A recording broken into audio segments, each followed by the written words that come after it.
perkenalkan, nama saya Sondak Langit. Di sini saya akan mempresentasikan peta konsep saya pada mata kuliah pendidikan karakter.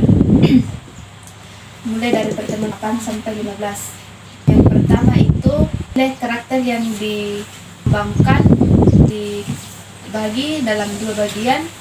Yang pertama itu di lingkungan sekolah, yang kedua keluarga. Di lingkungan sekolah, pengaruh pendidikan karakter terhadap siswa ada dua bagian. Yang pertama itu mengembangkan tanggung jawab siswa, yang kedua mengajarkan komunitas. Yang kedua itu nilai moral yang diajarkan di sekolah. Yang pertama itu kejujuran, kedisiplinan, tanggung jawab, rasa hormat, kerjasama, dan empati.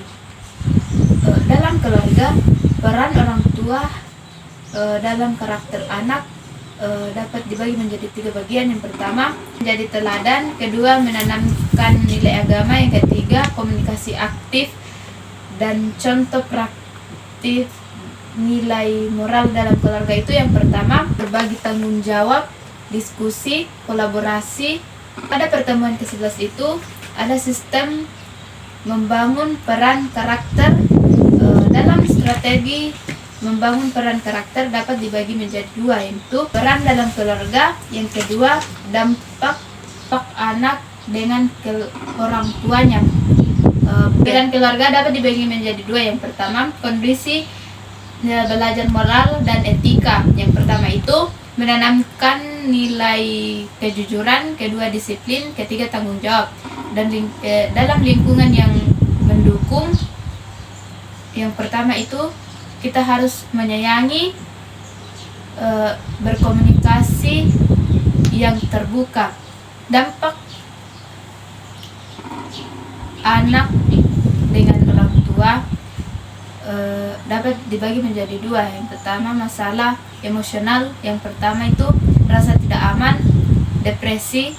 Yang kedua, masalah sosial. Yang pertama itu kesulitan berinteraksi dengan masyarakat, kedua kurangnya empati, ketiga kecenderungan berperilaku menyimpang.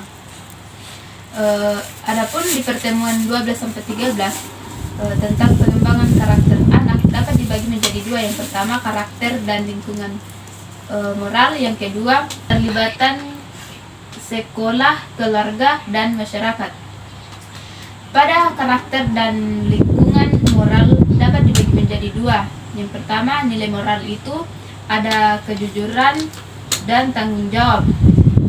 Pada lingkungan yang mendorong ada komunitas, sekolah, dan rumah.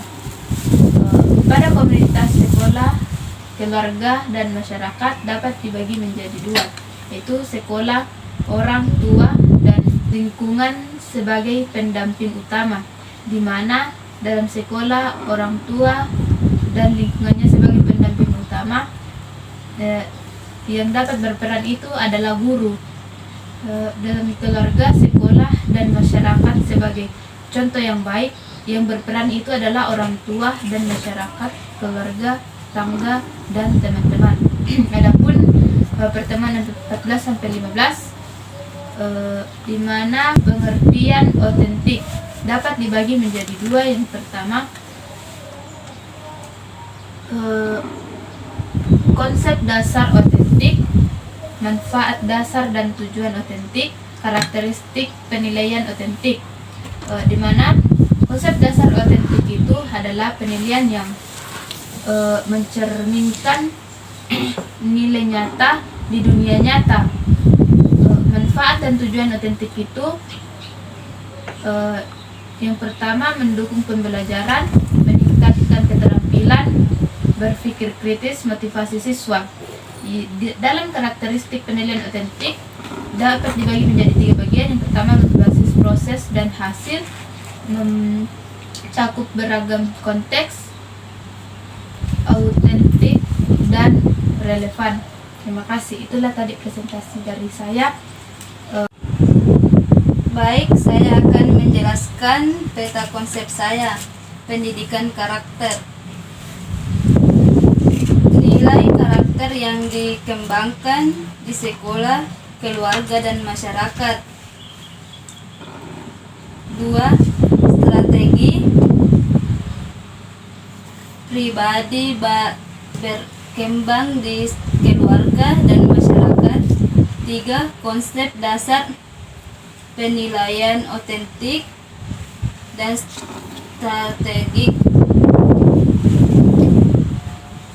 4. Strategi sekolah, keluarga, dan masyarakat dalam mengembangkan karakter anak, keluarga, sekolah, dan lingkungan. Sekolah,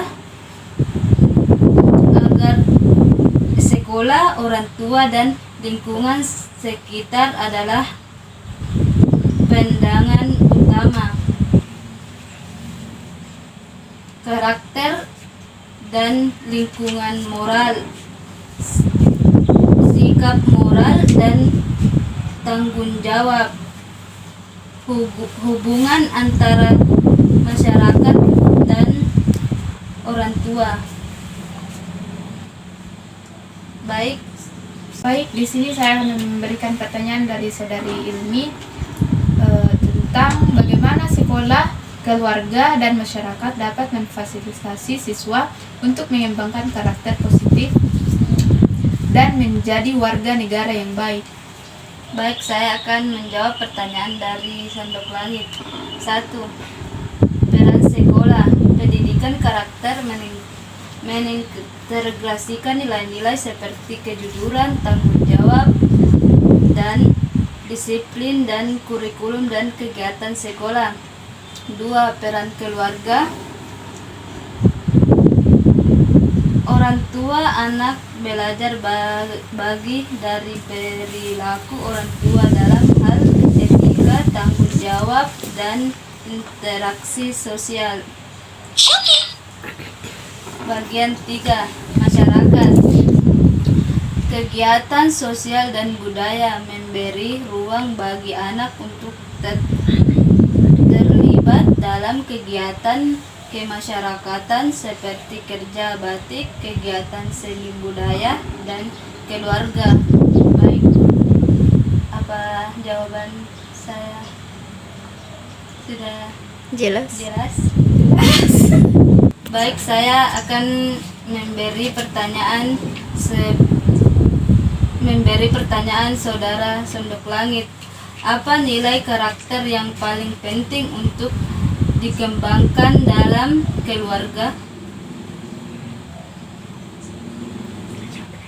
Baik, saya akan menjawab pertanyaan dari saudari Ilmi. Pertanyaannya itu apa nilai karakter yang paling penting untuk dikembangkan di dalam keluarga. Jadi jawaban saya itu yang pertama itu kejujuran, yang kedua empati, ketiga tanggung jawab, keempat kerjasama, yang kelima sikap hormat, keenam kesabaran dan kasih sayang. Terima kasih. Baik, saya terima. Baik, itulah tadi presentasi dari kami. Saya ucapkan Assalamualaikum warahmatullahi wabarakatuh.